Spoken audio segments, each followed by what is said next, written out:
y a encore eu des affrontements aujourd'hui en Cisjordanie, notamment à Bethléem. Netanyahou lui a annoncé de nouvelles mesures pour lutter contre le terrorisme, alors que Mahmoud Abbas, de son côté, affirme qu'il ne souhaite pas une escalade militaire avec Israël. Nous ferons le point complet dans un instant. La Russie continue d'inquiéter les Occidentaux et la Turquie en raison de son intervention en Syrie. Erdogan a demandé aujourd'hui aux Russes de ne pas mettre à mal l'amitié existant entre les deux pays après plusieurs violations de l'espace aérien turc. Les enquêtes pénales ouvertes après les violences contre des dirigeants d'Air France hier lors d'un CCE. L'image de la France a été écornée dans le monde, a dit aujourd'hui François Hollande.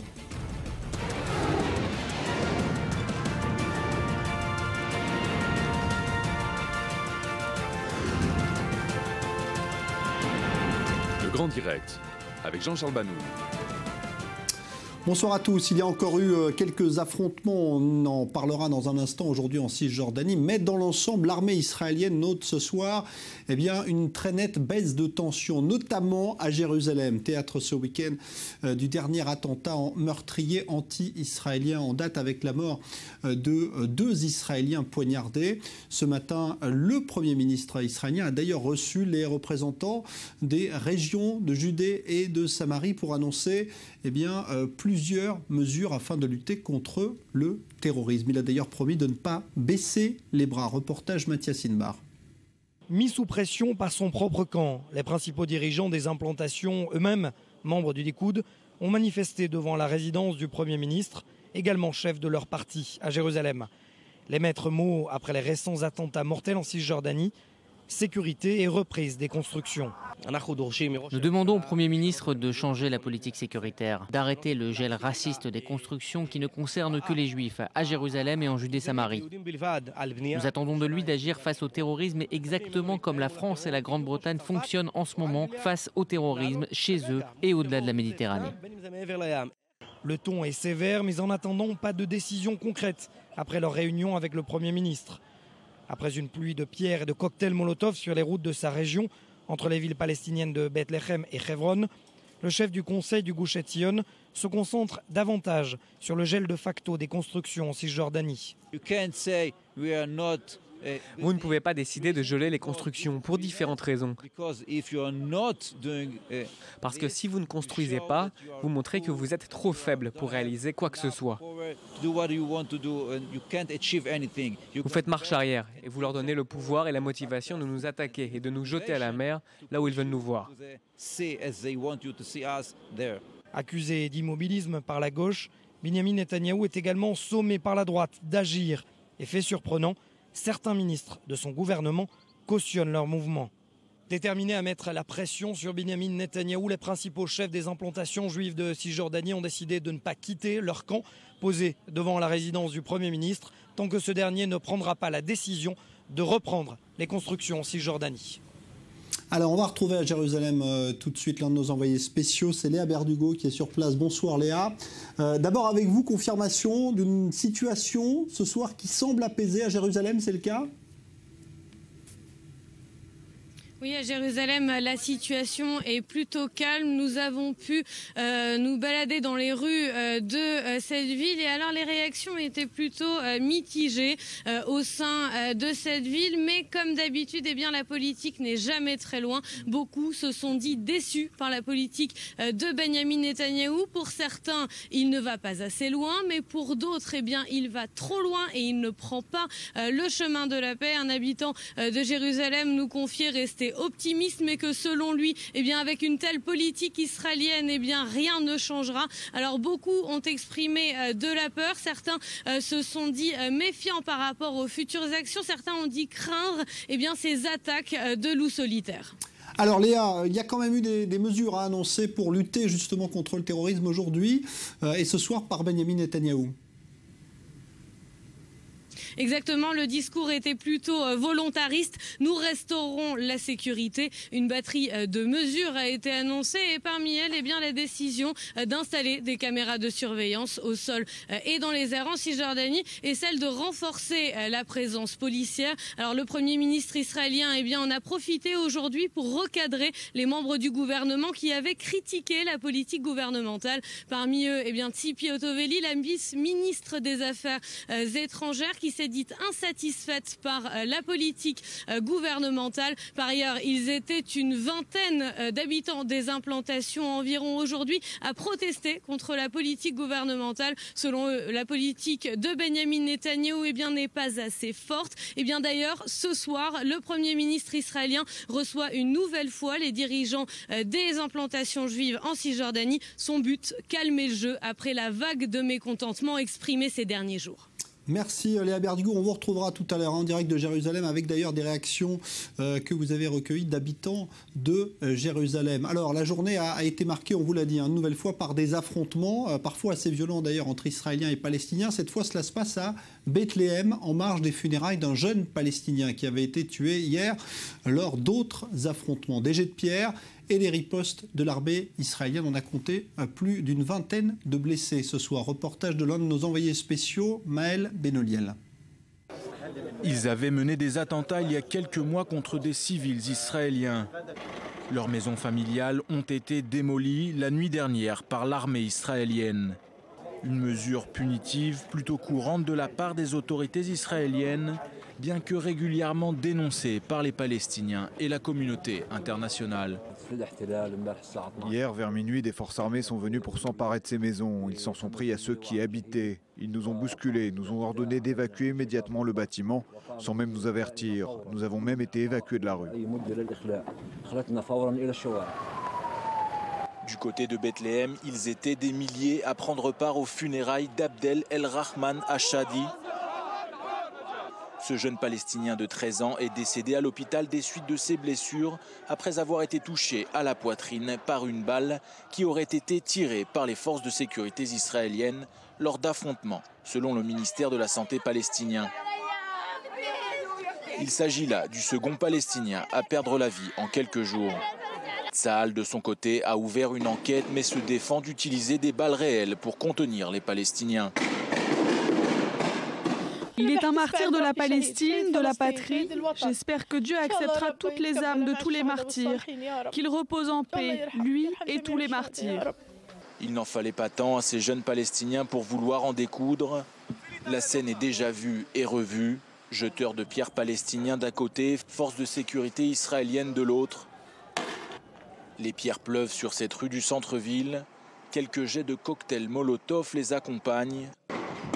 Les gaz lacrymogènes qui leur répondent tirés par Tsahal n'ont pas vraiment l'air d'émouvoir ces jeunes, bien décidés à exprimer leur colère jusqu'au bout. Nouvelle journée de violence ici à Bethléem où les forces de sécurité israéliennes tentent de contenir la rage des jeunes jeteurs de pierres palestiniens. Certains nous disent ici que la troisième intifada a bel et bien débuté. Alors on va retrouver justement à Bethléem, autre envoyé spécial d'I24 News, Julien Baloul. Bonsoir Julien, il y a toujours des soldats de l'agitation derrière vous ? Oui, absolument. En fait, il y a une certaine routine qui s'est installée où on entend par exemple pendant quelques minutes des explosions de gaz lacrymogène et de grenades assourdissantes, puis des cris côté palestinien. Et puis le calme revient comme maintenant, le froid s'est installé, la nuit est tombée, le calme revient pendant quelques minutes et puis ça reprend. Ce sont des sortes de cycles comme ça depuis plusieurs heures, une sorte de finalement de routine à faible intensité qui s'est installée. Voilà maintenant depuis plusieurs heures et si on regarde bien derrière moi, au bout de la rue, les voitures circulent. Donc finalement, les affrontements sont concentrés sur un seul axe. On a du mal à comprendre le but de ces affrontements. Finalement, on a un peu l'impression que les deux camps jouent à celui qui craquera le premier. C'est-à-dire que les soldats israéliens n'ouvrent pas le feu à balles réelles et attendent que les manifestants palestiniens, les émeutiers palestiniens se découragent. Et de l'autre côté, les émeutiers palestiniens harcèlent les forces de sécurité israéliennes à coups de pierre, à coups également de cris et de lasers et attendent que les forces de sécurité ou bien dérapent ou bien entrent un peu plus vers l'intérieur. Est-ce qu'on a un bilan de cette journée en termes de victimes, Julien ? Alors on déplore côté palestinien entre 40 et 50 blessés selon un bilan du ministère de la Santé palestinien. Côté israélien, on déplore au moins un soldat légèrement blessé. Mais on doit dire que depuis finalement la mort tragique de ce jeune adolescent de 13 ans, il n'y a pas eu de victimes supplémentaires. Et on sent bien qu'il y a une retenue de la part des forces de sécurité israéliennes qui sait que le moindre mort innocent peut enflammer la région. Et c'est pourquoi d'ailleurs les soldats ici finalement sont un peu épuisés par ce jeu de harcèlement et doivent répondre simplement uniquement par des gaz lacrymogènes. On sent vraiment qu'il y a une consigne de simplement repousser les manifestants sans ouvrir le feu. Et on voit sur le sol ce genre d'emballage par dizaines. On voit des centaines de pierres tout autour de nous, mais également ce genre d'emballage qui sont les emballages des gaz lacrymogènes qui sont tirés à quantité impressionnante. Merci Julien, on vous retrouvera tout à l'heure en direct toujours de Bethléem pour avoir confirmation donc de cette baisse de tension observée ce soir par l'armée israélienne en Cisjordanie. Mais revenons à présent sur l'enquête et le meurtre du couple d'Israéliens assassinés devant leurs 4 enfants sur une route jeudi dernier. Une enquête qui a pu être bouclée dès ce week-end. 5 membres du Hamas ont été arrêtés en Cisjordanie. L'un d'entre eux a même été récupéré de manière assez spectaculaire. Vous allez le voir dans un hôpital où il était venu se faire soigner. Le récit de Maxime Pérez. Ces images ont été saisies vendredi soir par les caméras de surveillance de l'hôpital Rafidi de Naplouse, en Cisjordanie. Un groupe d'hommes fait irruption dans le bâtiment en faisant mine de transporter un blessé. En apparence des Palestiniens, ou plutôt des policiers israéliens déguisés en arabes. Ce sont des membres de l'unité Mistaravim. Leur cible, le 3e étage de l'hôpital où se trouve Karim Razek, un membre du Hamas, l'un des 2 tireurs qui a assassiné le couple Enkin jeudi soir, près de l'implantation juive d'Itamar. L'opération dure à peine quelques minutes, le temps qu'il faut à ce commando d'une 20aine d'hommes pour sécuriser les lieux et s'assurer un repli avec leur proie. Seul témoin de la scène, cet infirmier palestinien en blouse rouge, en bas de l'écran, ne semble pas comprendre ce qui se passe. Au même moment, l'armée israélienne opère en plusieurs points de Naplouse. Les 4 autres membres de la cellule terroriste sont méthodiquement arrêtés. Ils n'opposent aucune résistance aux soldats. Lors de leur interrogatoire, tous reconnaissent avoir participé à l'attentat qui a décimé la famille Enkin, chacun avec un rôle précis dans la préparation et l'exécution de l'embuscade meurtrière. Cette cellule, constituée au mois d'août dernier, serait également responsable de 2 autres attaques à l'arme automatique qui n'ont pas fait de blessés côté israélien. Je voudrais saluer l'armée, le Shabak et la police israélienne pour leur excellent travail et leur rapidité d'investigation après le meurtre du couple Enkin et aussi pour l'arrestation de leurs meurtriers. C'est important, même si nous voulons être capables d'empêcher ce genre d'attentat. L'incursion israélienne, l'une des plus importantes depuis la seconde intifada, aura mobilisé une 40aine de véhicules de transport et de jeeps. Une opération sans accrochage et coordonnée avec les forces de sécurité palestiniennes, habituellement déployées à Naplouse. Conformément aux accords d'Oslo, les policiers palestiniens sont restés dans leur caserne jusqu'au retrait de l'armée israélienne. La preuve que la coopération sécuritaire entre Ramallah et Jérusalem ne semble toujours pas remise en cause. Alors, Daniel Haïk, bonsoir. On vient d'entendre Benyamin Netanyahou dire qu'il voulait être capable de prévenir ce genre d'attentat. Justement, il annonce aujourd'hui des mesures pour lutter contre ce type de terrorisme. Des mesures qui font suite à la réunion du cabinet restreint qui s'est déroulée la nuit dernière. Alors, ce sont des mesures, on va dire des mesures dissuasives, des mesures préventives et même des mesures répressives. Des mesures dissuasives, par exemple, la démolition de maisons, on l'a vu dans le sujet.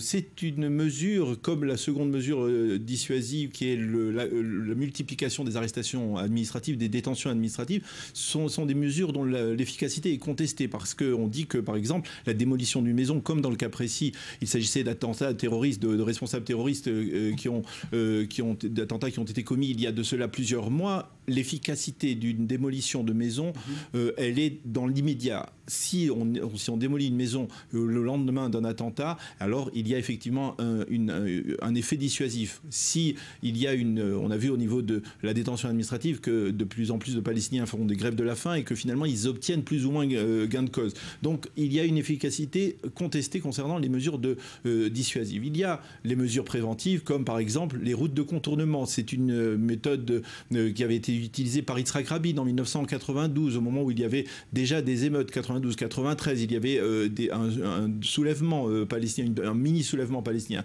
Et puis et puis les caméras aussi. Et puis il y a les mesures plus, on va dire, répressives, c'est-à-dire la multiplication de forces qui sont déployées en particulier à Jérusalem. On parle de 2000 policiers déployés à Jérusalem et des forces militaires de l'armée israélienne qui sont déployées plus massivement dans les territoires. L'objectif pour Benyamin Netanyahou, c'est de trouver une sorte de juste milieu, d'un équilibre. Parce que, par exemple, dans le cas de Mahmoud Abbas, alors on peut accuser Mahmoud Abbas d'avoir incité à la violence, mais il faut bien se rendre compte, on le voit encore, que les responsables, par exemple, du seul attentat qui a été programmé, orchestré, eh bien, c'est le Hamas. Donc, qui attaquait? Est-ce que l'on attaque? Si on attaque trop fort Mahmoud Abbas, on risque de renforcer le Hamas. Et si on attaque trop fort le Hamas, si on se livre à une campagne véritable, comme cela a été le cas l'année dernière, après la capture et l'assassinat des 3 jeunes, eh bien, on risque d'affaiblir le Hamas, certes en Cisjordanie, mais de susciter une sorte de réaction de la part du Hamas dans la bande de Gaza, avec une possibilité de tir en direction du territoire israélien. Donc le jeu pour Benyamin Netanyahou, c'est de trouver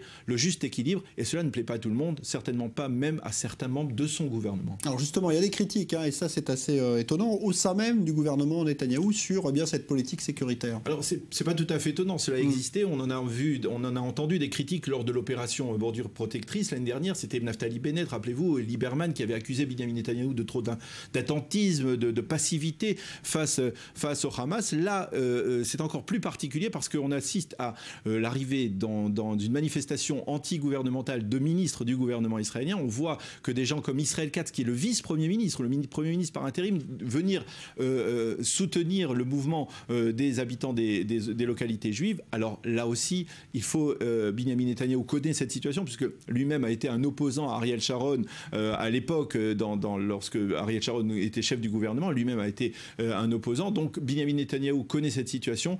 Il essaye là aussi de tempérer. Ce que la droite reproche à Benyamin Netanyahou, c'est de ne pas lui donner la possibilité de construire de nouvelles implantations, même des quartiers dans des implantations existantes. Et ça, Benyamin Netanyahou l'a dit clairement. Il est conscient qu'un geste comme celui-là provoquerait un véritable tollé général au sein de la communauté internationale. Il ne veut pas se risquer à cela. Et c'est ce qu'on lui reproche du côté de la droite israélienne. Alors on a vu également que Mahmoud Abbas aujourd'hui s'était exprimé en faisant bien aussi preuve de modération puisqu'il se dit surtout pas intéressé à une escalade militaire avec Israël. On l'écoute et on en parle juste après. Nous avons dit aux Israéliens que nous ne souhaitons pas une escalade sécuritaire. Toutes les instructions ont été données en ce sens à nos services, aux factions palestiniennes et à notre jeunesse. Nous ne voulons pas d'escalade. Quand un groupe de colons vient et attaque un de nos villages, quelle réponse attendez-vous de nous? Que nous les abandonnions? Ce n'est pas nous qui avons commencé. Et Israël doit cesser et accepter de trouver avec nous une solution politique pacifique. Voilà, alors il y a loin encore de reprise des négociations, mais il y a quand même... On a le sentiment que Abbas joue une sorte de double jeu. D'un côté, effectivement, il incite, il multiplie les déclarations, il a multiplié en tout cas en particulier pendant les fêtes ou juste avant les fêtes de juifs de Soukhot, où on savait qu'il allait y avoir beaucoup de visiteurs juifs, de pèlerins juifs sur l'esplanade du mur occidental et aussi sur l'esplanade du mont du Temple. Donc ça, c'était avant. Maintenant, Mahmoud Abbas comprend que la situation risque de lui échapper. Il veut essayer de récupérer ses troupes, de faire en sorte que cette escalade de la violence ne profite pas au Hamas, parce que si ça lui profite au Hamas, eh bien cela l'affaiblit. Il ne veut pas de cela et c'est pour ça qu'il appelle à une reprise du dialogue. On sait qu'il y a eu des contacts au cours des dernières semaines entre Abbas et Benyamin Netanyahou via certains médiateurs. Peut-être que si le calme revient, et il faut noter que nous sommes après les fêtes de Tishri, du Nouvel An et du début de l'année hébraïque, et que l'année dernière aussi, après les fêtes de Tishri, on avait assisté à un retour au calme, même relatif et précaire. Peut-être que c'est vers cela que l'on s'achemine aujourd'hui. Merci Daniel Haïk. On y revient dans une quinzaine de minutes avec un débat justement sur la politique sécuritaire de Netanyahou. L'autre grand titre ce soir, eh bien, c'est l'intervention russe en Syrie qui continue de susciter l'inquiétude des Occidentaux. Une nouvelle fois aujourd'hui, la Turquie a accusé l'aviation russe d'avoir violé son espace aérien à plusieurs reprises. Joseph Emmanuel. Ces avions russes reviennent de mission et la Turquie, comme l'OTAN, hausse le ton. Une mise en garde à la Russie après une violation de l'espace aérien turc. La Turquie affirme également qu'en plus de cette violation, Des avions de sa flotte aérienne ont été harcelés dimanche par un MiG-29 non identifié. La veille, des officiels russes ont confirmé et minimisé la violation de l'espace aérien. Raison avancée, la grande proximité entre la base de Eymim et la frontière turque et une mauvaise météo. L'incident a été causé par de mauvaises conditions météorologiques. N'y voyez pas de conspiration. Quant à l'incident entre un avion turc et un MiG-29, aucune connexion avec notre armée. Nous n'avons pas d'avion de ce type dans la base. Mais pour l'OTAN, la violation de l'espace aérien turc n'est pas un accident. Les raids de l'aviation russe s'enchaînent depuis 6 jours et dès les premières frappes, des tensions surviennent. Certains, comme la France, accusent la Russie de frapper l'opposition modérée, celle qui combat le régime syrien depuis 4 ans. L'OTAN va jusqu'à accuser les Russes de viser des civils. Les 28 pays de l'Alliance Atlantique se sont réunis en urgence à Bruxelles. Présente également la Turquie et tous ont jugé les incursions aériennes russes extrêmement dangereuses. Le Premier ministre turc a prévenu que son pays activerait la prochaine fois ses règles d'engagement défensif. De son côté, Recep Tayyip Erdogan exhorte la Russie à ne pas perdre l'amitié de la Turquie. Rien ne va plus entre Ankara et Moscou. Depuis le commencement, les deux pays ont des points de vue diamétralement opposés sur la guerre en Syrie. Ankara exige le départ du président El-Assad, quand Moscou appuie ce régime et va jusqu'à le protéger. Les raids russes viennent s'ajouter à ceux d'une coalition internationale emmenée par les États-Unis. Une coalition qui, depuis plus d'1 an, ne prend pour cible que l'État islamique. De son côté, le groupe fondamentaliste poursuit sa campagne de destruction sur l'antique site de Palmyre. Le célèbre arc de triomphe a été réduit en poussière. La télévision syrienne a fait part ce mardi d'un raid de l'aviation russe autour et sur le site archéologique. 20 véhicules et 3 dépôts d'armes de l'État islamique seraient détruits. Certains ont pensé à une opération pour calmer les critiques internationales. Mais la Russie a fermement démenti le bombardement. Alors avec nous, Jacques Neria, bonsoir. Oui, bonsoir. Vous êtes notre expert militaire pour cette région très agitée du Moyen-Orient. Alors c'est vrai que les Russes, là, on se demande un petit peu si tout ce qu'ils font se fait sans coordination aucune avec ce que soit la Turquie, les États-Unis ou même Israël. Ça paraît... Le point de vue russe est très clair. Le monde est divisé en deux en Syrie. Ceux qui sont contre le régime, donc ce sont les cibles à attaquer. Chez les Américains et chez l'OTAN et les autres, c'est plus compliqué. Il y a l'État islamique, il y a les rebelles, il y a l'opposition modérée, il y a l'opposition non modérée, il y a l'opposition à l'extérieur, et il y a le régime syrien. Donc qui est attaqué, on ne sait pas trop, depuis août jusqu'à aujourd'hui. La preuve est que les analystes américains ont écrit des papiers qui devaient plaire au chef de la diplomatie américaine, mais qui ne reflétaient pas la réalité. Donc les Russes, eux, ont tout simplement coupé très clairement.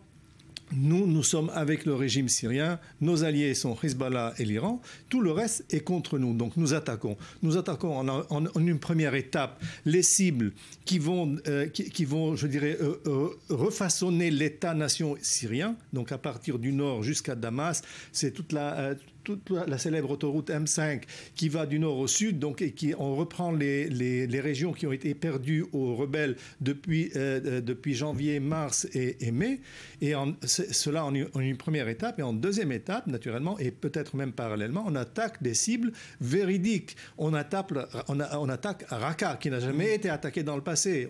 Et la preuve, c'est que les sources russes racontent que des centaines de djihadistes ont pris la fuite et ont commencé à déguerpir et à abandonner leur position. La situation russe est tout à fait différente et beaucoup plus facile. Donc ce qu'il y a ici, c'est tout simplement une conjoncture où les Russes et les Américains se retrouvent face à face, je dirais, sur le terrain. Parce que il y a des risques, selon vous, d'affrontement ou pas? Est-ce qu'il peut y avoir des erreurs qui peuvent voir des avions russes et américains? Le problème n'est pas dans le fait qu'un avion russe rencontre par hasard ou soit intercepté par... Le problème provient d'un autre angle. En Afghanistan, par exemple, les Américains, qu'est-ce qu'ils ont fait? Quand ils ont voulu nuire aux Russes, aux soviétiques à l'époque, ils ont armé les talibans. Donc on sait déjà que la CIA a armé des différents groupes. Des 5000 combattants qu'ils ont armés, il n'en reste que 5 aujourd'hui. Tout le reste est passé du côté des groupes aux groupuscules djihadistes. Ce que les Américains seraient tentés aujourd'hui de faire, c'est tout simplement de continuer et de fortifier ces groupes-là aux dépens, je dirais, du régime syrien, et de ce fait-là, créer un autre monstre d'ici 2-3 ans.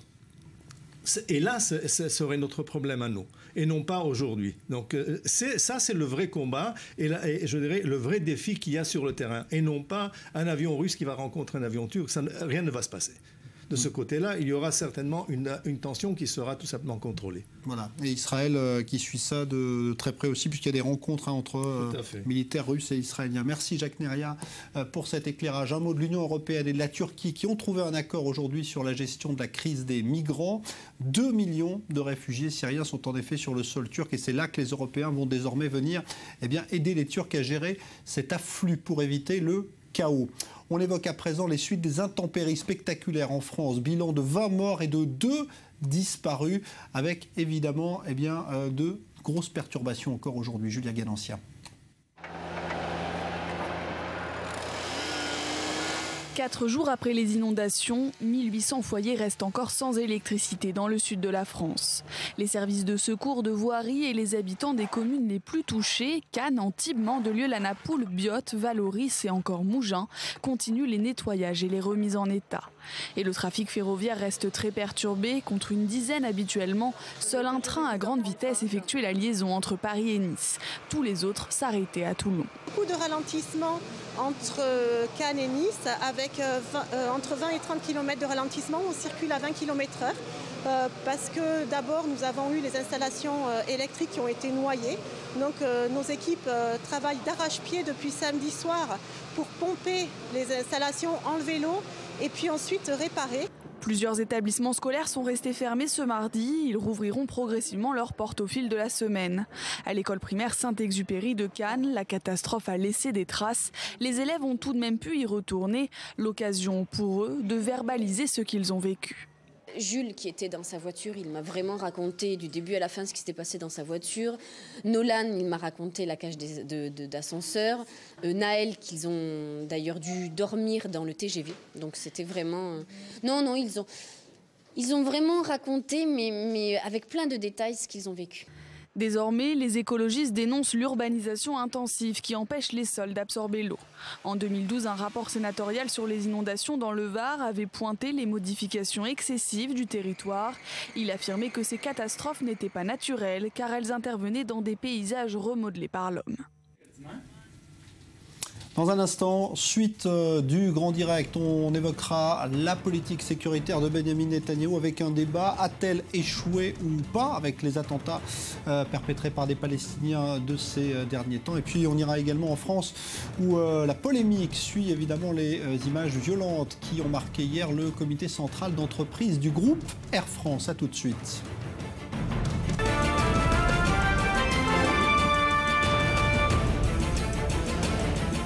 Encore des affrontements aujourd'hui en Cisjordanie, mais la situation semble s'apaiser. Ce soir, Netanyahou a annoncé des mesures pour lutter contre le terrorisme. Mahmoud Abbas lui affirme qu'il ne souhaite pas d'escalade militaire. La Russie continue d'inquiéter les Occidentaux et la Turquie en raison de son intervention militaire en Syrie. Erdogan demande aux Russes de ne pas mettre à mal l'amitié entre les deux pays après plusieurs violations de l'espace aérien turc. Et puis 2 enquêtes pénales ouvertes après les violences contre des dirigeants du groupe Air France hier lors d'un CCE très agité. L'image de la France a été écornée dans le monde, a dit aujourd'hui François Hollande.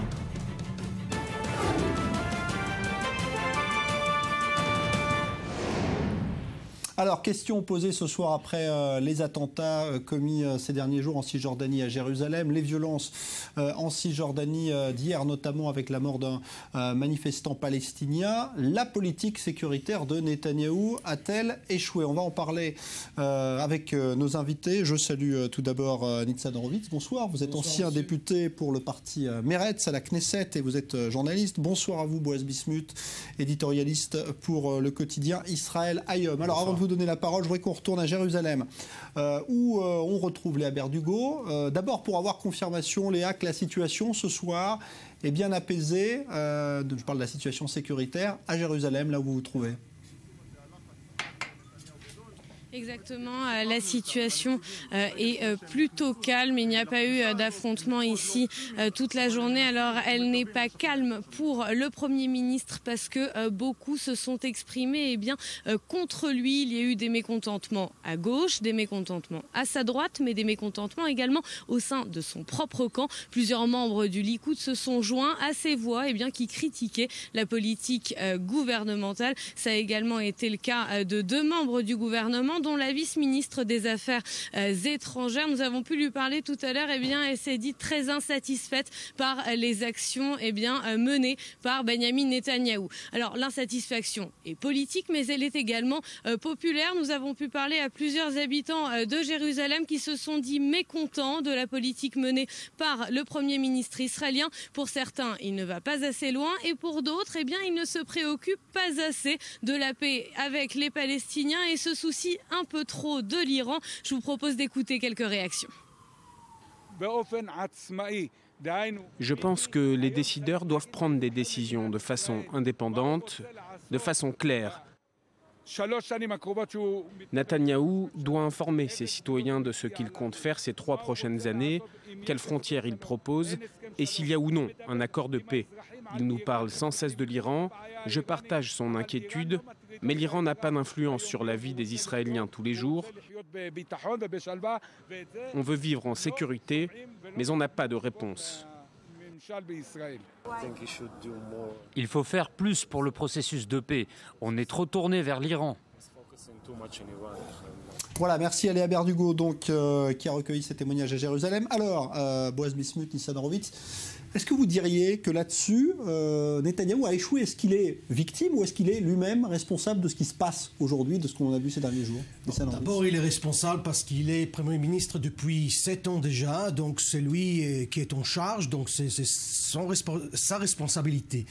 Je dirais que le problème, c'est que il n'a pas de politique, c'est-à-dire il n'y a pas de programme, il n'y a pas de vision, il n'y a pas un plan diplomatique. C'est-à-dire on est tous d'accord qu'il faut arrêter la violence, on est tous contre le terrorisme, mais ça, ce n'est pas un programme, ce n'est pas un programme politique. C'est-à-dire il faut, et parallèlement à la lutte contre le terrorisme, avoir un chemin, un plan, un programme politique, diplomatique, avec l'autorité palestinienne, avec les États-Unis, avec les Européens, avec tous les voisins, c'est-à-dire pour avoir un but, un fin. Parce que si on va lutter contre cette violence, et j'espère qu'on va l'arrêter, à la fin, on aura quoi? On aura la même réalité que maintenant. Pareil pour Gaza, pareil pour la Cisjordanie, etc. Donc c'est-à-dire qu'il faut avoir un programme politique. Et ça, et c'est ça qui manque dans l'action du gouvernement actuellement. Boaz Bismuth. Une chose dans laquelle nous sommes d'accord, Nitzan et moi, c'est qu'il est évident que lorsqu'on est Premier ministre, on est responsable. Déjà, ça c'est quelque chose qui est clair, qui est évident. Quand on veut ce poste, il faut savoir aussi il faut subir aussi parfois les conséquences. Maintenant, en ce qui concerne bien sûr le programme politique, cette solution politique, on en attend tellement. Je dirais une chose, vous savez très bien mieux que moi que le problème, et Nitzan aussi, que le problème au Moyen-Orient n'est pas né avec Netanyahou. Certes, il est au pouvoir depuis pratiquement 6-7 ans, comme vous dites. En total, il est pratiquement depuis 96, presque 10 ans, le deuxième depuis David Ben Gurion. Donc vraiment, c'est éternel pour certains. Pour une génération, il est éternel. Pour certains, tant mieux. Pour d'autres, tant pis. Mais je dirais juste que une chose qui est quand même dont on peut être d'accord, c'est que Netanyahou n'était pas toujours Premier ministre, mais les voisins, oui, étaient toujours là. Et finalement, c'est très facile toujours de dire il n'y a pas de programme, il n'y a pas de programme. On a connu des époques où il y avait des programmes, où il y avait beaucoup même de programmes, où il y avait beaucoup d'articles et beaucoup d'efforts et beaucoup de concessions, et les résultats étaient pratiquement les mêmes. Donc accuser encore une fois Netanyahou sur ce qu'on a aujourd'hui. Moi, ce que je vois, ce que je constate aujourd'hui, c'est malheureusement une région qui se radicalise, malheureusement. Je vois aujourd'hui, certes, peut-être, moi j'aurais bien sûr voulu plus de perspectives. Je trouve que dans le discours de Netanyahou, où l'on peut être critique, c'est vrai, parce que quand on a vu les attentats 2 heures après, c'était un peu un hors-sujet. Il parlait de l'Iran et le problème était palestinien. Mais d'un autre côté, il est évident que cette région dans laquelle nous vivons, regardez un petit peu, vous présentez le 20h, regardez un petit peu ce qui se passe en Syrie, regardez ce qui se passe au Yémen, en Irak, un petit peu en Libye, un peu plus loin de nous, regardez un petit peu ce qui se passe dans la région. Parler aujourd'hui des Palestiniens comme la cause de ces problèmes, on voit à quel point c'est faux. 2 yeux du côté des Palestiniens, très franchement, quand on a vu Abou Mazen à l'Assemblée générale des Nations Unies, j'ai pas vu monsieur solution ou monsieur propre. Non, Israël n'est pas la cause des problèmes de tout le Proche-Orient, bien sûr. Ce qui se passe au Yémen ou en Syrie, c'est affreux. Mais ce qui nous concerne, c'est ici, dans notre capitale, Jérusalem, cité divisée entre juifs et arabes. Il faut avoir une solution commune, c'est-à-dire on a un partenaire, c'est-à-dire l'autorité palestinienne, il y a toujours la coordination sécuritaire, militaire, il faut le continuer, même maintenant, au sein de toute cette violence. Abou Mazen, le président palestinien, a dit qu'il va continuer la coordination avec Israël, c'est-à-dire il est intéressé d'avoir la coopération. Donc, à la part de rejeter et Abou Mazen, de la qualifier comme terroriste, il y a un partenaire avec qui on peut travailler ensemble. C'est-à-dire, je justifie jamais la violence. Le terrorisme, c'est abominable ce qui se passe à Jérusalem et dans la Cisjordanie. Mais il faut avoir aussi une vision d'après la violence. C'est-à-dire, il faut aussi chercher les racines de la violence. Et ça, il faut confronter l'occupation, il faut confronter l'abus des droits de l'homme, etc., etc. Et on n'est pas dans le vide, on n'est pas dans l'espace. C'est-à-dire, on a déjà derrière nous 20 ans de négociations. Il faut avancer, c'est-à-dire on l'a déjà fait. Nous, on n'est pas toujours coupables, c'est vrai, mais on a la responsabilité, on a le pouvoir de résoudre, pas en Syrie, pas au Yémen, pas en Arabie Saoudite, mais chez nous, dans notre ville capitale. Bien sûr, bien sûr, bien sûr. Et il faut le faire, et on a les moyens, on a la capacité de le faire. C'est ça. Vrai, nous avons 20 ans derrière nous, de 20 ans de négociations, nous avons aussi derrière nous presque 5 décennies de terrorisme palestinien. N'oublions pas cela. C'est vrai que ce n'est pas quelque chose qui est né aujourd'hui ou hier. Vous savez, très bien, j'ai vu aujourd'hui, et j'étais un peu réjoui de voir comment les partis d'opposition, y compris de gauche, s'inquiètent énormément de la sécurité d'Israël. Tant mieux, on voit un petit peu que la droite n'a pas le monopole sur la sécurité. Où je veux en venir, c'est que beaucoup ont parlé, bien sûr, et certains titres, certains journaux israéliens titraient déjà vendredi, comment on dit, c'était la 3e intifada. Puis là, qu'est-ce que l'on voit 2-3 jours après? Au contraire, président palestinien Abou Mazen, de façon très responsable, qui calme le jeu. Netanyahou qui le fait en parallèle, et tant mieux. Et très franchement, j'essaie de réfléchir un petit peu quand on dit Netanyahou était un échec en sécurité. On avait ici un espèce de monsieur, un premier ministre. Dit, d'ailleurs, pas la gauche, mais c'est la droite, c'est ses partenaires au sein du gouvernement qui le dit. Il y a des ministres qui manifestent contre lui. Pour moi, Nitzan, son problème est plus de droite qu'à gauche. Parce qu'à gauche, aujourd'hui, c'est carrément, vous avez parlé d'un vide, à gauche, il y a le vide. À droite, c'est son problème. Mais je vais revenir un petit peu. Souvenez-vous d'un premier ministre, d'un général brillant que nous avions en Israël, du nom de Sharon. Ariel Sharon était premier ministre d'Israël. Souvenez-vous ce qu'il a amené à l'opération 2002, Chomat Magen, on l'appelait en hébreu. Souvenez-vous à cette opération, pratiquement plus de 1000 morts. Il y a eu cet attentat terrible de 31, à la fin c'était 38 morts à l'Hôtel Park. Là on parle de 5 morts. 5 morts c'est terrible, 1 mort c'est terrible. Mais quand même quand on regarde un petit peu les chiffres, et ce qui a fait en sorte que ça se calme, c'est qu'il y a un travail derrière. Alors ceux qui regardent bien sûr et qui crient au loup et que tout est danger, et au feu plutôt, très franchement je trouve que Abou Mazen, président de l'autorité palestinienne, et Netanyahou montrent beaucoup de responsabilité sur ce coup-là. Est-ce qu'on a encore la liaison avec Bethléem? Je voulais qu'on retourne justement, parce qu'on parle de cette situation sécuritaire et de cette situation apaisée, semble-t-il, ce soir. Ça reste quand même un peu tendu du côté de Bethléem. Est-ce que Julien Baloul est toujours avec nous? Voilà, d'ailleurs, il a mis son casque parce qu'effectivement, ça reste tendu encore ce soir, Julien, à Bethléem? Oui, alors les soldats israéliens s'étaient repliés à l'intérieur de leur base, donc il n'y avait plus que les manifestants, les émeutiers palestiniens sur place, ce qui fait que les émeutiers palestiniens, n'ayant plus les soldats sur qui tirer, se sont repliés sur les journalistes arabes, israéliens, internationaux qui sont ici. Donc nous sommes caillassés depuis plusieurs minutes avec nos collègues de la presse internationale ici. C'est pour la raison pour laquelle nous nous sommes un peu poussés derrière ce mur de sécurité. J'entends encore des bruits de pierres qui volent tout autour de moi et je viens d'entendre une explosion. Je ne sais pas s'il s'agit d'un gaz lacrymogène de l'armée israélienne ou d'un pétard palestinien. Ce qu'il faut dire, c'est que les manifestants palestiniens, les émeutiers palestiniens sont très jeunes. Ce sont des personnes qui n'ont pas connu la deuxième intifada, des personnes qui, lors de la deuxième intifada, étaient soit bébés, soit enfants, donc ils n'ont pas connu ces scènes. Ils ne savent pas non plus le prix terrible qu'ont payé les Israéliens et les Palestiniens pendant cette période. Et ces personnes ne sont pas encadrées comme ont pu l'être à l'époque les émeutiers palestiniens lors de la seconde intifada. Je voulais vous montrer également autre chose. Tout à l'heure, je vais vous montrer les emballages de carton des gaz lacrymogènes israéliens. Regardez ici, vous le voyez peut-être, cette bille en verre. C'est l'un des objets plutôt que les émeutiers palestiniens jettent sur les forces de sécurité israéliennes et sur nous. Ce sont des objets évidemment qui, pris individuellement, sont inoffensifs, mais lorsqu'ils sont lancés à toute allure et en grande quantité, peuvent blesser grièvement. Merci Julien Baloul en direct de Bethléem. Alors, ce soir, les Américains disent que la cause de tout cela, de ce qui se passe et de ces violences en Cisjordanie, ce sont les constructions et demandent à Israël d'arrêter purement et simplement toute construction en Cisjordanie. Est-ce que c'est le bon diagnostic que font les Américains? Est-ce que c'est pour vous la cause de tout cela? Il me semble qu'il est clair que ce n'est pas la solution. C'est-à-dire la construction de nouvelles implantations de colonies n'est pas une solution pour cette vague de violence. C'est comme jeter de pétrole sur un feu, quoi. C'est contrairement le contraire de ce qu'il faut faire.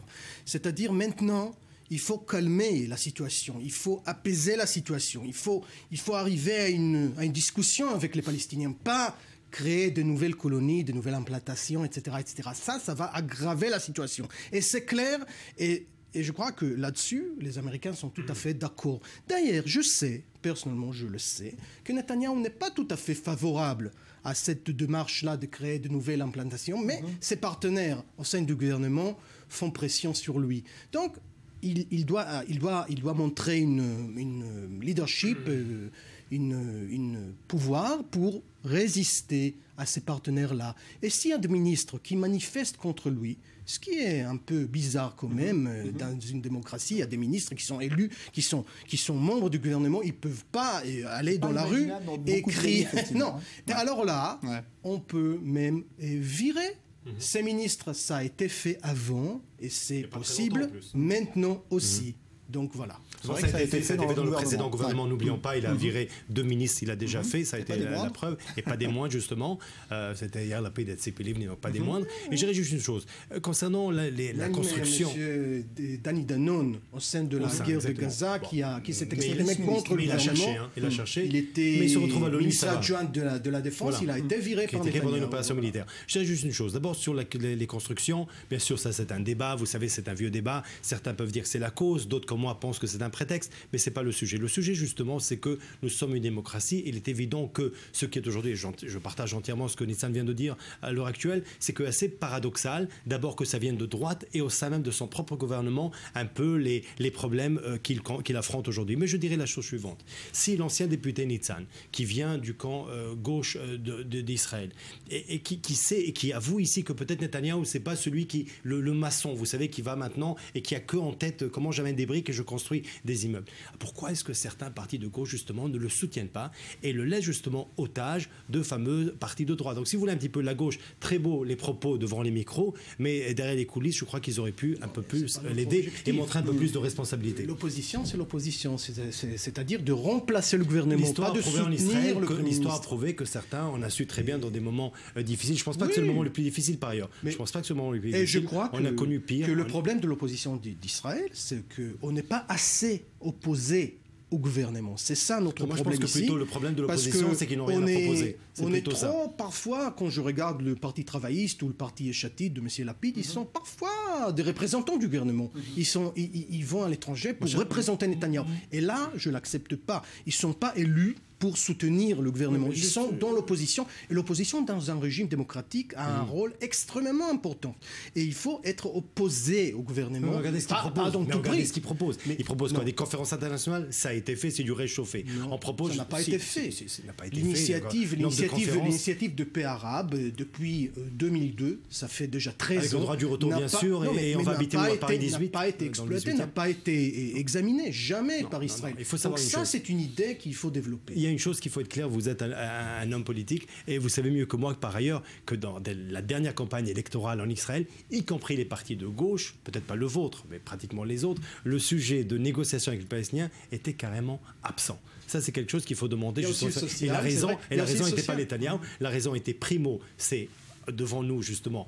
Quelle possibilité Abou Mazen a justement proposé, donné, délivré, comme disent les Anglais. Deuxièmement, c'est un petit peu les opinions publiques arabes et israéliennes. Et là, je le dis avec beaucoup de peine, le côté un peu désillusion connaît malheureusement de tous ces 20 ans de processus de paix. On n'est pas naïf, on n'est pas dans la lune, hein, quoi. On est tout à fait conscient de ce qui se passe autour de nous. Je suis très content que vous avez atterri.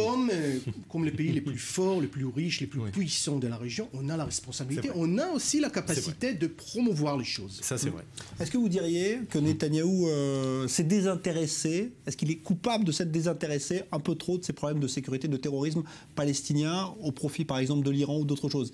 Est-ce qu'il a comme une faute là-dessus ou pas? Mais justement, je suis en entier désaccord avec vous parce que vous savez, en ce qui concerne la sécurité, et là, je ne pense pas que Nitzan sera en désaccord avec moi, si éventuellement, avec ce qu'on a vu ce mois-ci, avec ce regain de violence, et je lis dans certaines presses la violence populaire, et vous voyez justement les résultats horribles, encore une fois horribles, les événements d'avant-hier, et le couple avec leurs enfants derrière, et le monsieur qui se fait lyncher par des pierres, tout ça c'est horrible bien sûr.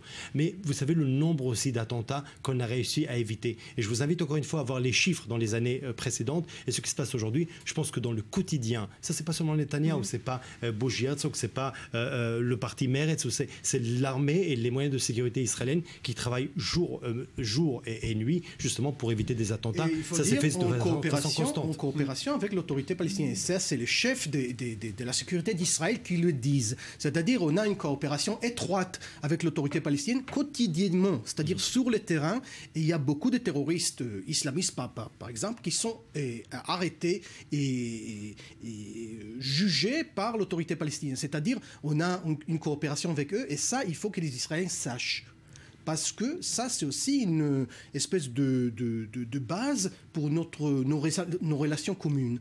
Et ça, parfois, ça s'oublie. Hein. Parfois, il y a des ministres qui préfèrent de jeter, de fermer les yeux et de ne pas parler sur la coopération qu'on a avec Ramallah. Et ça, c'est une chose qui est extrêmement importante. Et c'est pour cela, d'ailleurs, que quand Abou Mazen menace parfois qu'on Abou Mazen menace parfois de fermer l'autorité palestinienne, d'aller annuler.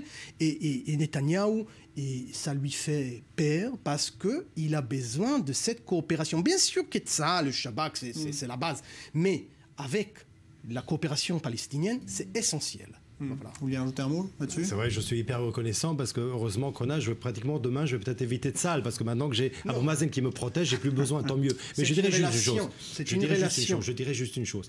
D'abord, je remercie infiniment Abou Mazen. Sauf que vous dites, mon ami Nitzan, que parfois ça s'oublie dans l'opinion publique, le soutien, l'aide colossale du président de l'autorité palestinienne. Sauf qu'on oublie par exemple qu'aujourd'hui, on apprend par exemple par des sources importantes et la radio israélienne quand même qui l'annonce. Vous allez me dire pas fiable, mais c'est hyper fiable, comme quoi certains terroristes ont été financés par qui. Donc le double jeu là aussi de Abou Mazen est un peu délicat. Il faut le dire des choses claires. Les prisonniers palestiniens sont payés par l'autorité palestinienne. Je le dis. Moi je ne suis pas ici comme porte-parole de l'autorité palestinienne. Moi il y a des sujets avec qui je ne suis pas d'accord. Ils payent bien, c'est dommage. Ils payent bien. Non, ils payent parce que pour eux ils sont considérés comme des soldats, etc.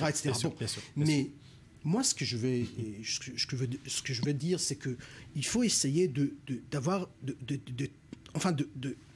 guérir les racines du conflit. C'est-à-dire de pas seulement avoir, c'est-à-dire il y a une violence. Enfin, il faut pas toujours aller, c'est-à-dire comment dire, les égarer, c'est-à-dire de s'étraîner derrière les événements. Il faut parfois aller profondément, prendre l'initiative et essayer de résoudre le conflit. C'est ça qu'il faut faire. Voilà. Si vous me permettez juste un dernier mot, et je partage encore une fois, et je dirais juste une chose. Vous avez vu l'attentat terrible qu'on a vu à Jérusalem, à la rue Haggai, avec cette pauvre femme là, avec son bébé, son mari venait de se faire poignarder, et qui se fait insulter, cracher dessus. Et justement, moi je vais vous dire, moi j'ai préféré, au lieu de penser, ce jour-là où j'ai vu ça et j'étais choqué, il y a quelques semaines, cet arabe à Jéricho, à Hebron, qui a sauvé des juifs orthodoxes, moi je veux croire que ça c'est justement mes voisins avec qui je ferai la paix. Même dans les moments les plus difficiles, il faut s'agripper sur les bons qu'il y a en face, et il y en a heureusement des deux côtés.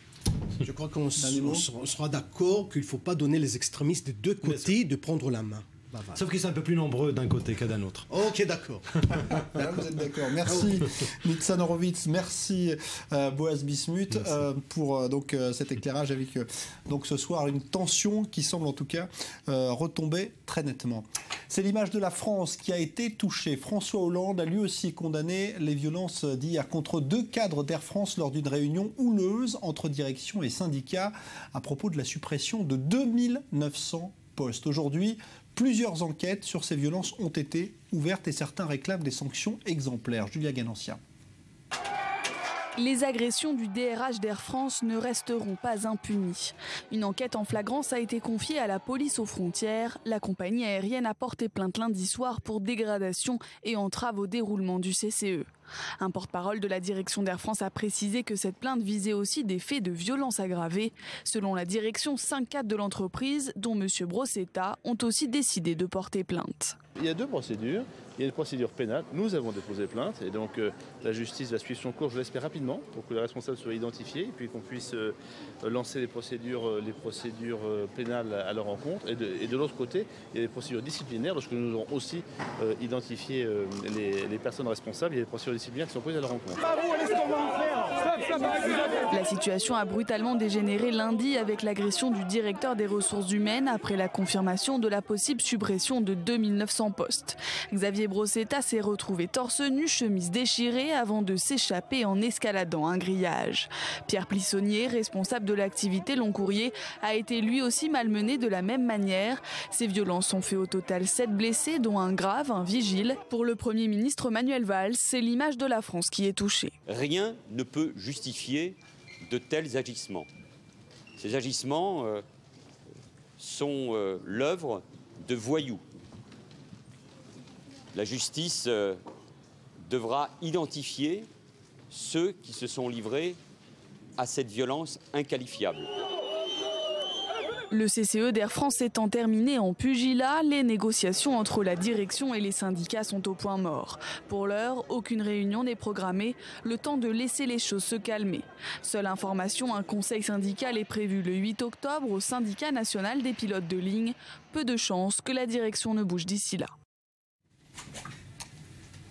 Et la France qui a demandé aujourd'hui la déchéance de la nationalité pour 5 personnes condamnées pour des actes terroristes. Il s'agit de ressortissants franco-marocains impliqués dans les attentats de Casablanca commis au Maroc. C'était en 2003, il y avait eu 45 morts. C'est une mesure très rarement demandée, mais qui fait partie désormais donc de cet arsenal dont disposent les autorités françaises. Écoutez le ministre de l'Intérieur.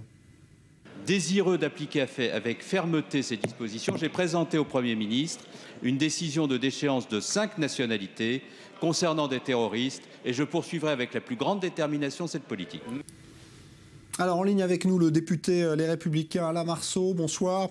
Vous avez dirigé le service central de lutte contre le terrorisme en France.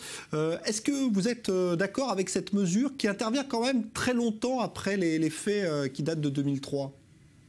On ne peut qu'être d'accord avec ce type de mesure, en effet, qui est prévu par le Code civil. C'est une loi d'ailleurs très ancienne. Ça n'a rien à voir avec les réformes récentes en matière de lutte antiterroriste. Mais c'est vrai qu'il faut beaucoup de temps entre les attentats commis, la condamnation des personnes et la mise en œuvre de cette privation de nationalité, si je puis dire. C'est vrai que est-ce que ça a véritablement un sens de faire prononcer cette déchéance de nationalité 10 ans après des attentats? C'est un vrai sujet. L'idéal serait effectivement que l'on puisse raccourcir les délais, mais nos réglementations et nos lois, notre législation est ainsi faite que c'est assez difficile et que les conditions sont assez difficiles à remplir. En l'espèce, dans cet attentat, du Maroc, on a eu des condamnations, elles sont définitives, il y a eu des recours des différentes personnes, mais c'est une très très bonne mesure. Alors, le problème qui se pose après, c'est une fois que vous avez déchu la nationalité, qu'est-ce que vous faites des intéressés? Théoriquement, ils devraient être renvoyés dans leur pays d'origine. Mais il se trouve que nous sommes en présence d'un pays d'origine qui parfois refusent ou refuseront de récupérer leurs nationaux. C'est notamment le cas de l'Algérie. J'attends avec impatience de savoir ce que nous ferons avec les nationaux algériens que l'on voudra renvoyer en Algérie. Je pense que le gouvernement algérien dira non, gardez-les chez vous. Donc nous serons en présence de gens auxquels on aura retiré la nationalité française, qui garderont la nationalité, par exemple, algérienne, mais qu'on ne pourra pas renvoyer en Algérie. Donc je crois qu'il y a encore beaucoup de choses à faire. Alain Marceau, il y a une autre polémique qui agite la France ce soir, c'est l'affaire de ce détenu en permission qui a grièvement blessé un policier alors qu'il était sous le coup d'une fiche, les fameuses fiches de signalement S pour détenus radicalisés. Là aussi, vous dénoncez là, ce que certains appellent une bavure ou une bévue du ministère de la Justice ? Écoutez, chez les magistrats, nous avons des gens responsables et sans doute des gens qui le sont moins. Je suis magistrat de profession, j'ai des collègues effectivement qui ont peut-être parfois tendance à utiliser le laxisme de manière exagérée. Vous voyez, j'emploie une formule qui ne puisse pas trop choquer. C'est vrai qu'effectivement, il faut que nous soyons conscients de nos actes.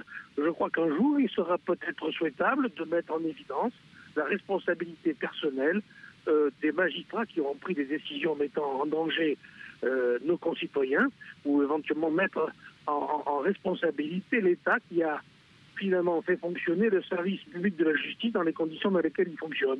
Je crois qu'effectivement, il faudrait que tout le monde se réveille un peu dans ce pays en se disant que nous avons des individus dangereux dans la place et certainement pas à l'extérieur pour aller tout simplement faire des procédures administratives. Vous savez, les procédures administratives, c'est aujourd'hui le moyen le plus employé par un certain nombre de malfaiteurs pour sortir de prison et pour obtenir quelques jours pour aller à la préfecture, faire un titre de séjour ou se rendre à un mariage, comme on l'a vu l'autre jour, avec les gens du voyage qui ont bloqué l'autoroute A1.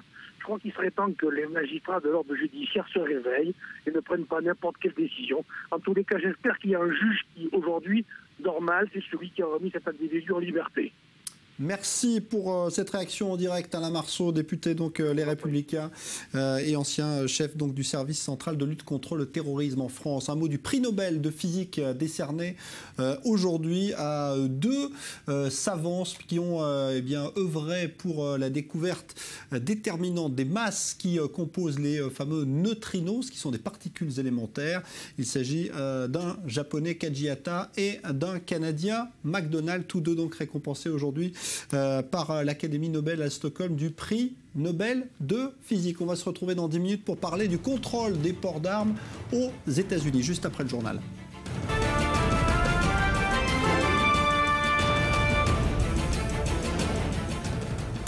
Suite du Grand Direct et on part aux États-Unis. Quelques jours après la tuerie sur le campus d'une université de l'État de l'Oregon, eh bien un nouveau drame lié aux armes à feu. Et cette fois, c'est un enfant de 11 ans qui a battu une petite fille dans le Tennessee. Encore une fois, avec une arme de poing. Joseph Emmanuel.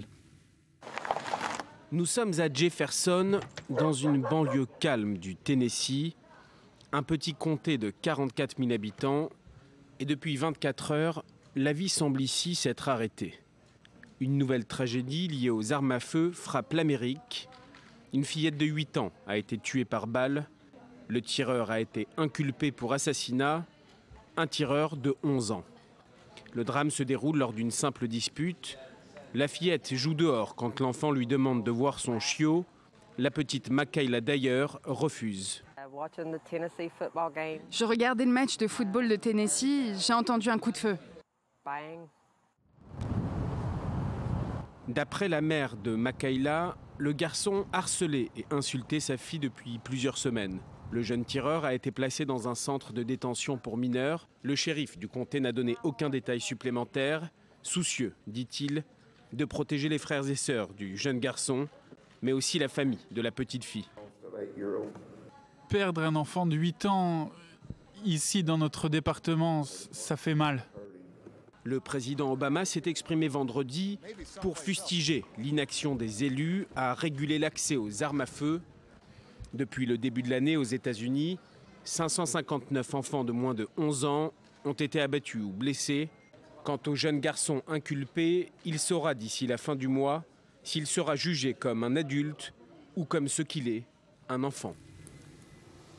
Alors, on est donc en plein débat sur le contrôle des armes à feu aux États-Unis et Hillary Clinton tente justement de relancer sa campagne pour l'investiture du côté des démocrates, en promettant de se montrer beaucoup plus sévère dans ce domaine.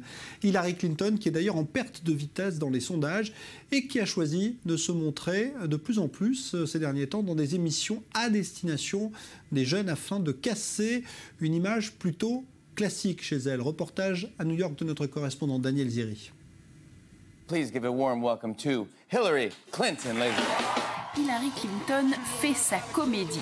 La candidate démocrate est apparue sur les plateaux de plusieurs talk-shows américains ces dernières semaines, à commencer par le Tonight Show avec Jimmy Fallon, dans lequel elle se moque même du candidat le plus dominant de ces élections, Donald Trump.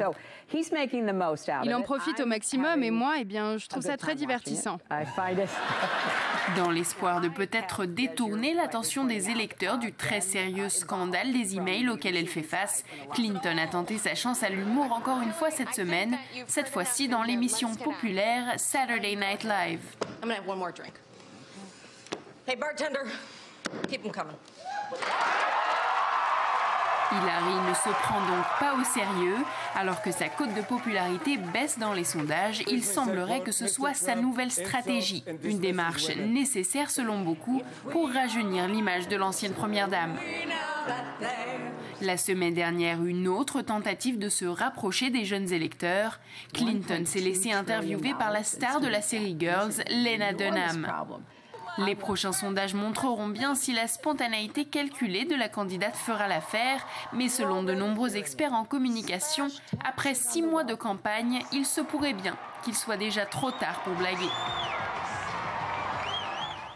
Alors, Hillary Clinton et son offensive donc pour contrôler les armes à feu. On va en parler avec l'un de nos correspondants justement aux États-Unis, en direct avec nous, David Benaïm. Bonsoir David. Que propose exactement justement Hillary Clinton en matière d'armes à feu ? Bon, historiquement, Clinton se bat pour la régularisation du port d'armes depuis les années 90 quand elle était First Lady. Dans les années 2000, elle s'est faite l'avocat de l'enregistrement automatique de toutes les armes du point de vue national, ce qui n'est toujours pas le cas aujourd'hui pour tous les États.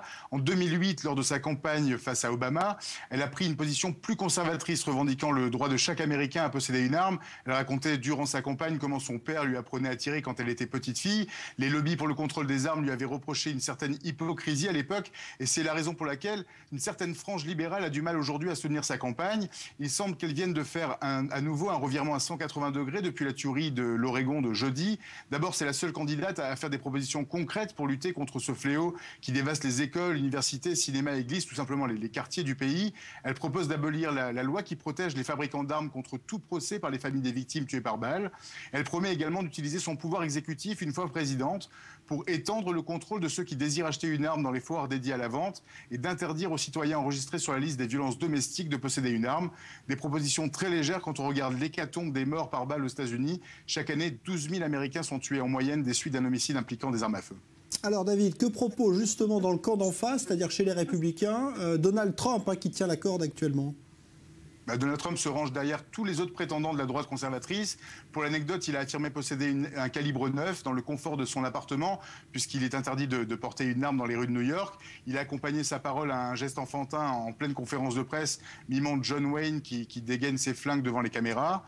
Aucune proposition concrète n'est mise en avant et selon lui, la faute ne vient pas du fait que les Américains possèdent des armes, c'est l'état de la santé mentale des tireurs qui serait la cause unique de toute cette tuerie.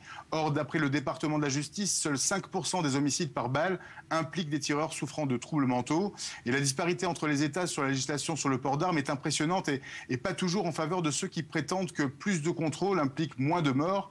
Dans le top 10 des États qui comportent proportionnellement le plus de morts par arme à feu, on retrouve l'Arizona, la Floride ou la Caroline du Sud qui possèdent des lois très strictes et où il est interdit de porter une arme à feu sans permis, à l'inverse des États sans restriction aucune comme le New Hampshire, Washington ou le Vermont font partie des meilleurs élèves du pays. Donc il existe vraiment des statistiques valables pour soutenir les arguments des deux camps sur le sujet. Et puis il y a quelque chose d'étonnant, David, c'est que jamais ne s'est vendu autant d'armes qu'actuellement aux États-Unis. Oui, après chaque tuerie de masse comme celle de l'église de Charleston en juin dernier ou de Waco au Texas en mai, les ventes d'armes augmentent considérablement dans les régions touchées. Une hausse de 11% a été enregistrée juste pour le mois de juin du point de vue national, particulièrement auprès des femmes qui s'équipent de plus en plus et envers qui les marchands d'armes proposent des produits attractifs, plus petits, de couleur rose ou violet. Au mois d'août, le FBI a conduit plus d'1,5 million de background checks, ces contrôles d'identité et du passé criminel des futurs acheteurs qui en font la demande. Et pour aggraver la situation, les chiffres font peur. Il y a eu 994 tueries de masse aux États-Unis en moins de 3 ans. Ça fait une tuerie de masse par jour, 1260 morts et plus de 3500 blessés. Et ces chiffres ne comportent pas les statistiques liées aux suicides, aux homicides impliquant une seule victime ou les morts tuées par les forces de police. Merci David Benahim. Un dernier mot quand même, ça, on en parle beaucoup ou pas actuellement dans les médias, dans cette campagne vraiment de ce sujet, ou c'est grossi de l'extérieur ? Non, on en parle énormément, notamment après chaque tuerie de masse qu'on a pu assister à l'Oregon. Ça revient énormément dans les sujets, aussi bien dans les émissions politiques du dimanche que dans les journaux le soir. C'est un traumatisme vraiment qui n'est absolument pas réparé et dont les politiques se sentent complètement impuissants. Merci David Benahim, donc en direct de New York. On est en ligne à présent avec Thomas Negarov, qui est chercheur à l'IRIS et spécialiste des États-Unis. Bonsoir.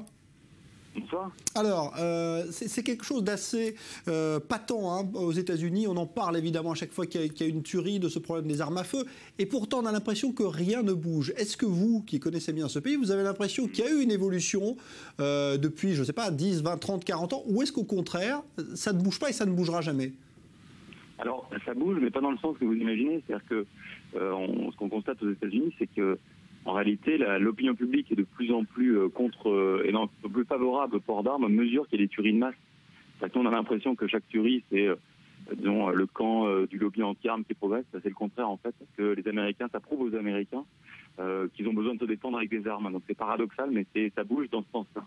Ouais. C'est-à-dire qu'on avait par exemple proposé, lorsqu'il y avait une tuerie dans une école, d'armer les professeurs. C'était la réponse, justement, de ceux qui sont... C'était après Virginia Tech, effectivement, 32 morts de mémoire. On avait armé les universités de la Virginie. Et même plus précisément, la marque de l'arme à feu, quand elle est connue, elle connaît un succès dans les magasins après une tuerie parce que les Américains se disent cette arme, elle est efficace. C'est vraiment hallucinant comme on a du mal à percevoir cette réalité-là. Mais c'est aussi une réalité de chaque tuerie de masse aux États-Unis.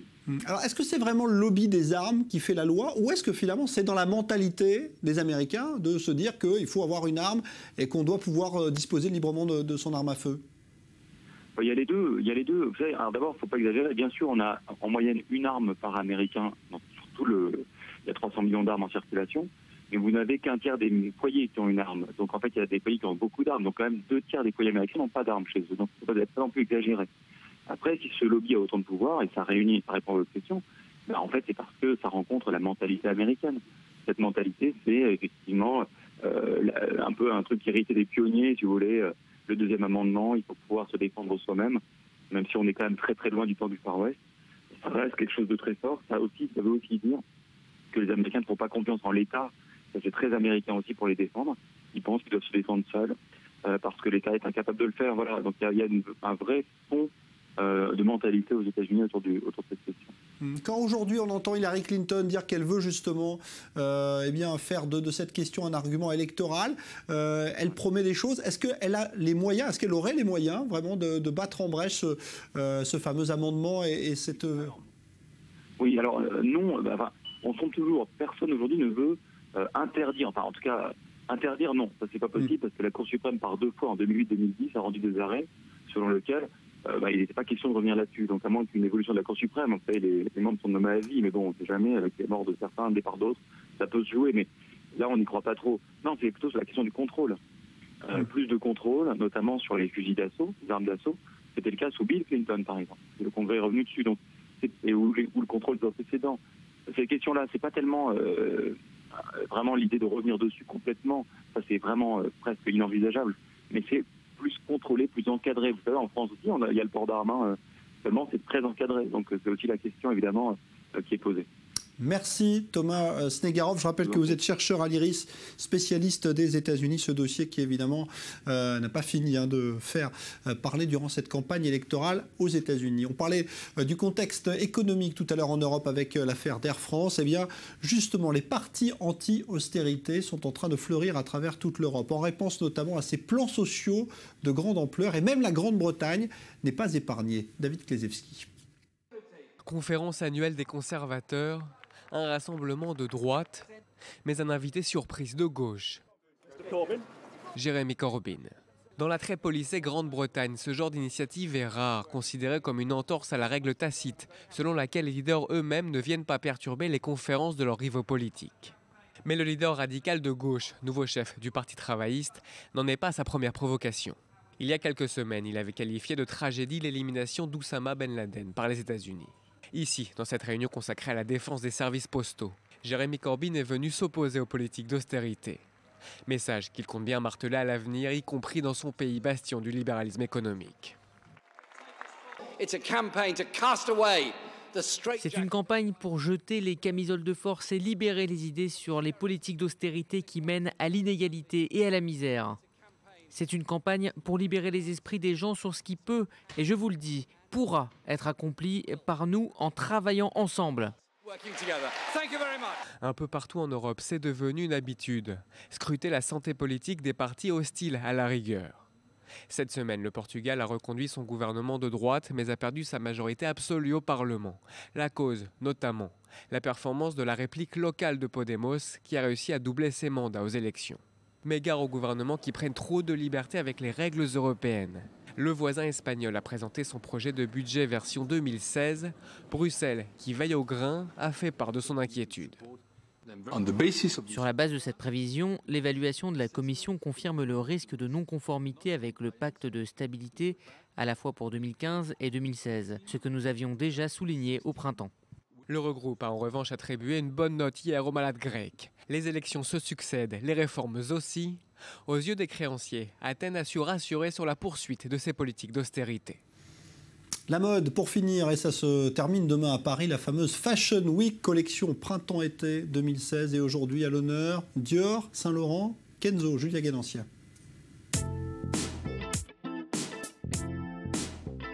Un gigantesque massif de delphinium bleu a poussé dans la cour carrée du Louvre pour le défilé Dior. Raf Simons propose une collection printemps-été 2016 tout en délicatesse et transparence, présentée par des mannequins au visage à peine maquillés. La lingerie est très présente, version victorienne. Les dessous se fondent sous des robes transparentes en organdie pour un effet aérien.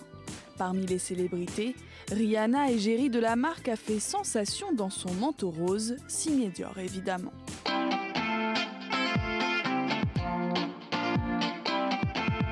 Diadème sur la tête et bottes Wellington en caoutchouc aux pieds, la fille Saint-Laurent imaginée par Hedi Slimane est prête pour le festival de rock de Glastonbury. Elle porte un jean et un trench ou une délicate robe de dentelle noire sous un perfecto blanc, une robe à paillettes sous une veste militaire, du cuir du jean de l'imprimé léopard. Les seins se dévoilent sous la transparence d'une dentelle ou au détour d'une bretelle de robe trop lâche. Au défilé Kenzo, les mannequins ont fait leur entrée sur des podiums roses mobiles. Elles portent des couleurs éclatantes, méli-mélo d'imprimés et maillots de bain portés comme des sous-vêtements. Des petits sacs aux formes géométriques s'attachent à la ceinture. La palette, jaune moutarde, bleu clin, rouge, blanc, noir, donne lieu à des mélanges graphiques, des imprimés aux motifs de chevrons ou pieds de poule. La collection du duo créatif Carole Lim-Umberto Leon est pleine de dynamisme. Voilà, et vous retrouvez d'ailleurs le Culture Mag spécial Fashion Week présenté depuis Paris par Valérie Abécassis et toute son équipe. Ce sera demain. Dans un instant, nouveau point complet sur l'actualité, notamment la situation en Cisjordanie avec des émeutes signalées par exemple ce soir dans le quartier de Yafo. C'est au sud de Tel Aviv entre Palestiniens et policiers israéliens. Le point complet avec Elsa Mimoun dans un instant.